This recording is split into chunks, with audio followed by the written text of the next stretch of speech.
Hello बच्चों, एक बार फिर आपका स्वागत है फिजिक्स विजडम एकेडमी में। आज हम एक बहुत इंपॉर्टेंट टॉपिक डिस्कस करने वाले हैं करंट इलेक्ट्रिसिटी चैप्टर का, that is effect of temperature on resistance. किस तरह से टेम्परेचर जो है वो रेजिस्टेंस को अफेक्ट करता है।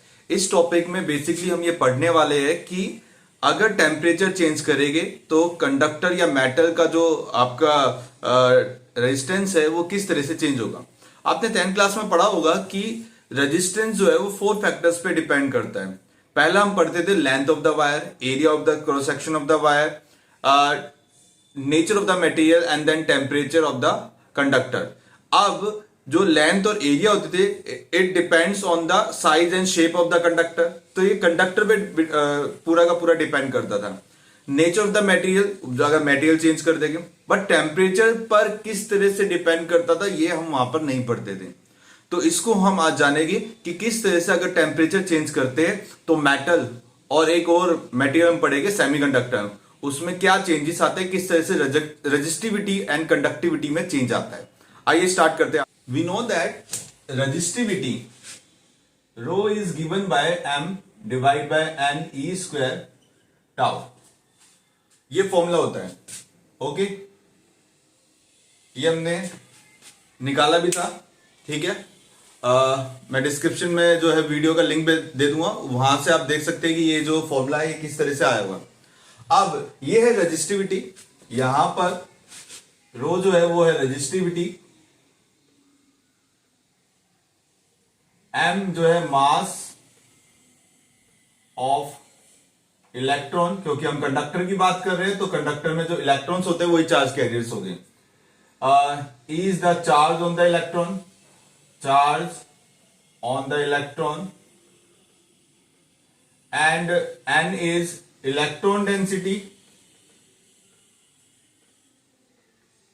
और लास्ट हमारा हो जाएगा tau. Tau is the relaxation time.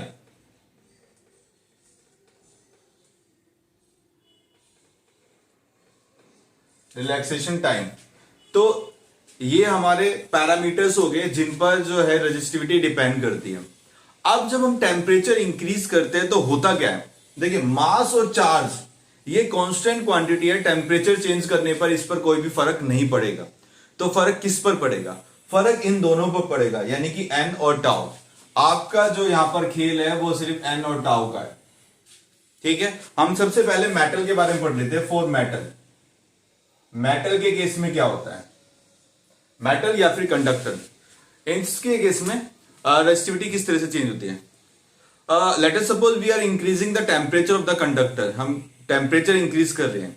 तो टेम्परेचर इंक्रीज करने पर क्या होता है कि थर्मल एनर्जी बढ़ती है। थर्मल एनर्जी कहने का मतलब है काइनेटिक एनर्जी बढ़ती है। तो काइनेटिक एनर्जी बढ़ेगी तो इलेक्ट्रॉन्स जो है वो फास्ट मूव करेगी, वेलोसिटी बढ़ेगी, फास्ट मूव करेंगे। अगर फास्ट मूव करते हैं तो जो कोलिजन हो गए, जो पहले एक फिक्स टाइम में हो रहे थे अब वो थोड़ा जल्दी हो गए, यानी जो the interval between the two collision, ठीक है, वो जो टाइम इंटरवल है वो क्या हो जाएगा, कम हो जाएगा, क्योंकि अब जो इलेक्ट्रॉन फास्ट मूव कर रहे हैं तो फास्ट टकराएंगे, फास्ट कोलिजन हो गए।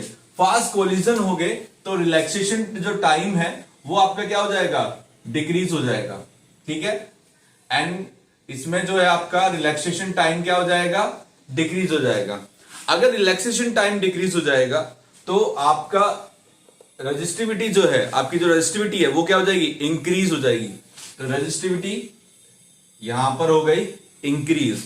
अब रेजिस्टिविटी इंक्रीज हो गई है तो conductivity, conductivity basically the reciprocal of resistivity, तो ये क्या हो जाएगी आपकी, ये आपकी डिक्रीज हो जाएगी, ठीक है। सो टेम्परेचर बढ़ाने पर थर्मल एनर्जी बढ़ती है, थर्मल एनर्जी बढ़ेगी तो इलेक्ट्रॉन्स फास्ट मूव करेंगे, फास्ट मूव करेंगे तो कोलिजन फास्ट हो गए, तो रिलैक्सेशन टाइम जो होगा, रिलैक्सेशन टाइम होता क्या है, the average time interval between the two successive collision. तो अगर रिलैक्सेशन टाइम आपका यहां पर क्या होगा, डिक्रीज हो जाएगा। अगर टेम्परेचर हम बढ़ाते हैं, थर्मल एनर्जी बढ़ती है, थर्मल एनर्जी बढ़ती है तो कोलिजन फास्ट होते हैं, कोलिजन फास्ट हो गए तो रिलैक्सेशन टाइम क्या हो जाएगा आपका, डिक्रीज हो जाएगा।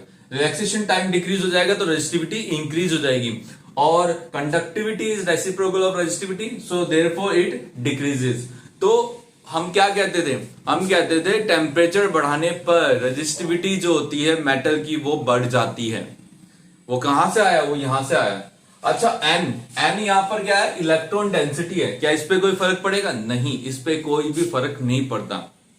थोड़ा बहुत पड़ता होगा, ठीक है। अगर आपने टेम्परेचर बहुत ज्यादा इंक्रीज कर दिया तो कुछ इलेक्ट्रॉन जो है वो अपने वैलेंस शेल को तोड़कर या कोवलेंट बॉन्ड को तोड़कर बाहर निकल जाते हैं, ठीक है ना। तो जब वो वैलेंस शेल से बाहर आ जाते हैं तो ये परसेंटेज बहुत कम होता है। हम कहते हैं कि n is almost independent of temperature for the case of metal. Metal के केस में एन जो है वो ऑलमोस्ट इंडिपेंडेंट रहता है, वो चेंज नहीं होता। तो चेंज क्या होता है? चेंज होता है रिलैक्सेशन टाइम। अब रिलैक्सेशन टाइम, क्योंकि रेजिस्टिविटी जो होती है आपकी वो इनवर्सली प्रोपोर्शनल होती है रिलैक्सेशन टाइम के। तो अगर आपका रिलैक्सेशन टाइम डिक्रीज हो जाएगा तो रेजिस्टिविटी बढ़ जाएगी एंड कंडक्टिविटी डिक्रीज हो जाएगी, ठीक है। So this is the dependency of A resistivity of a metal on temperature. किस तरह? अब हम बात करते हैं सेमीकंडक्टर की। सेमीकंडक्टर के साथ क्या होता है? और सेमीकंडक्टर, पहले हम ये जान लेते हैं सेमीकंडक्टर होते क्या हैं। सेमीकंडक्टर वो मटेरियल्स होते हैं जो 0 केल्विन पर एक तरह से इंसुलेटर की तरह बिहेव करते हैं, और जैसे ही वो मटेरियल रूम टेम्परेचर पे आते हैं तो वो एक कंडक्टर की तरह बिहेव करते हैं। सो सेमी यानी कि आधा अधूरा कंडक्टर, पूरी तरह से कंडक्टर नहीं होते। तो जैसे ही रूम टेम्परेचर आता है तो ये एक तरह से आपके कंडक्टर की तरह बिहेव करते हैं।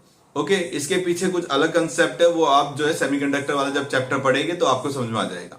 सो सेमीकंडक्टर के केस में क्या होता है? सेमीकंडक्टर के केस में भी यही फॉर्मूला अप्लाई होगा, बट यहां पर क्या होता है कि रेजिस्टिविटी हमें पता है कि इनवर्सली प्रोपोर्शनल है एन के, और ऑल्सो इनवर्सली प्रोपोर्शनल है टाउ के। टाउ यानी कि रिलैक्सेशन टाइम। अब होता क्या है, जब हम टेम्परेचर इंक्रीज करते हैं सेमीकंडक्टर के केस में तो जो इलेक्ट्रॉन डेंसिटी है वो बहुत ज्यादा इंक्रीज होती है, ठीक है। एन क्या होता है, वो इंक्रीज होता है।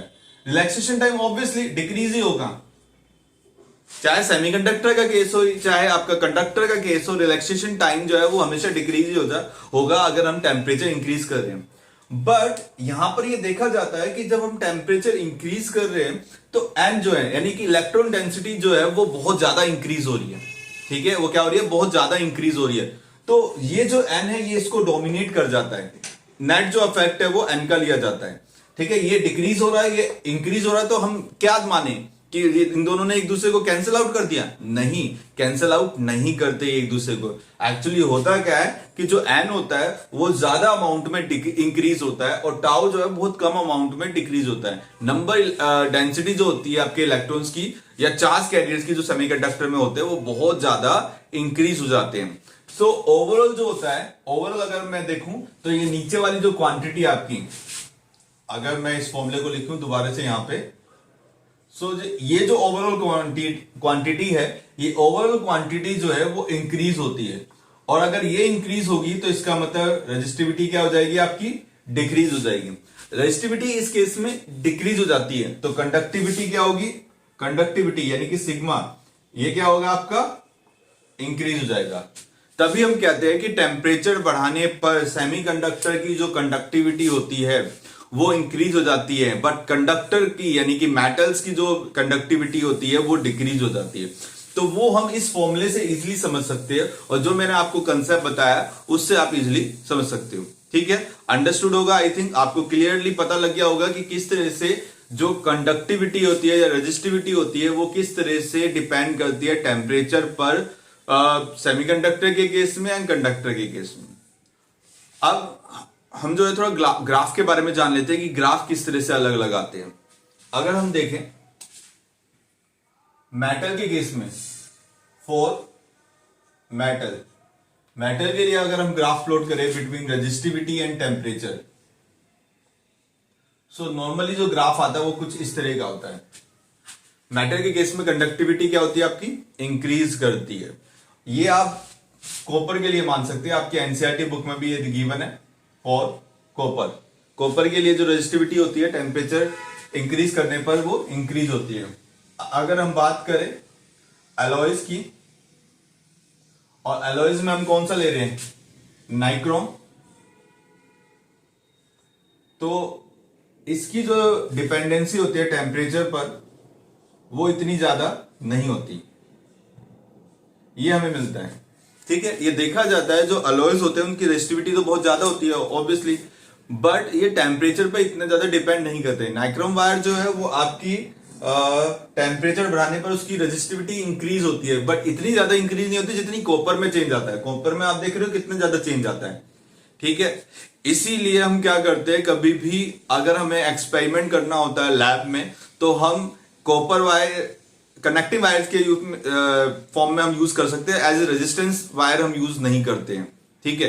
रेजिस्टेंस वायर हम किसका यूज करते हैं, हम यूज करते हैं मैग्नीन वायर का यूज करते हैं, कॉन्स्टेंटाइन का वायर जो होती है उसको यूज करते हैं, यूरोका की वायर होती है उसको यूज करते हैं। ये कुछ वायर है जो हम यूज करते हैं। आयरन की वायर भी यूज कर लेते हैं क्योंकि उसकी रेजिस्टिविटी बहुत ज्यादा होती है।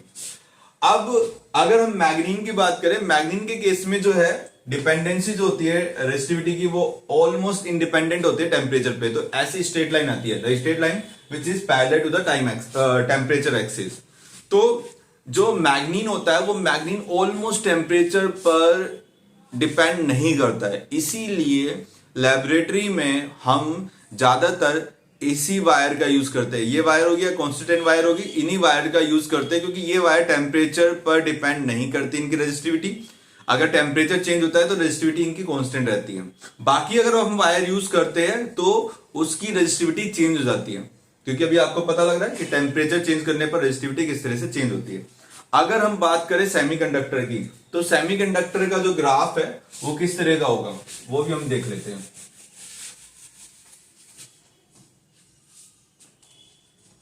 सेमीकंडक्टर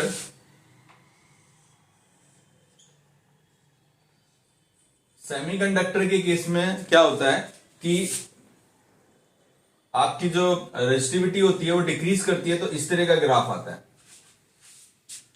ठीक है। तो ये जो 3 ग्राफ मैंने बनाए हैं, एक आपका हो गया नाइक्रोम के लिए, कॉपर के लिए, और ये हो गया आपका फॉर सेमीकंडक्टर के लिए।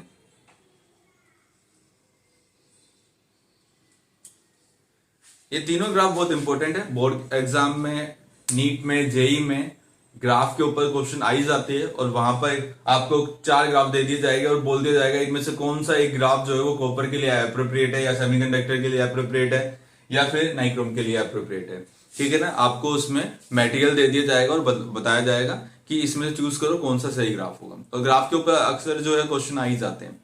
ओके, सो आज की क्लास में इतना ही। Thank you.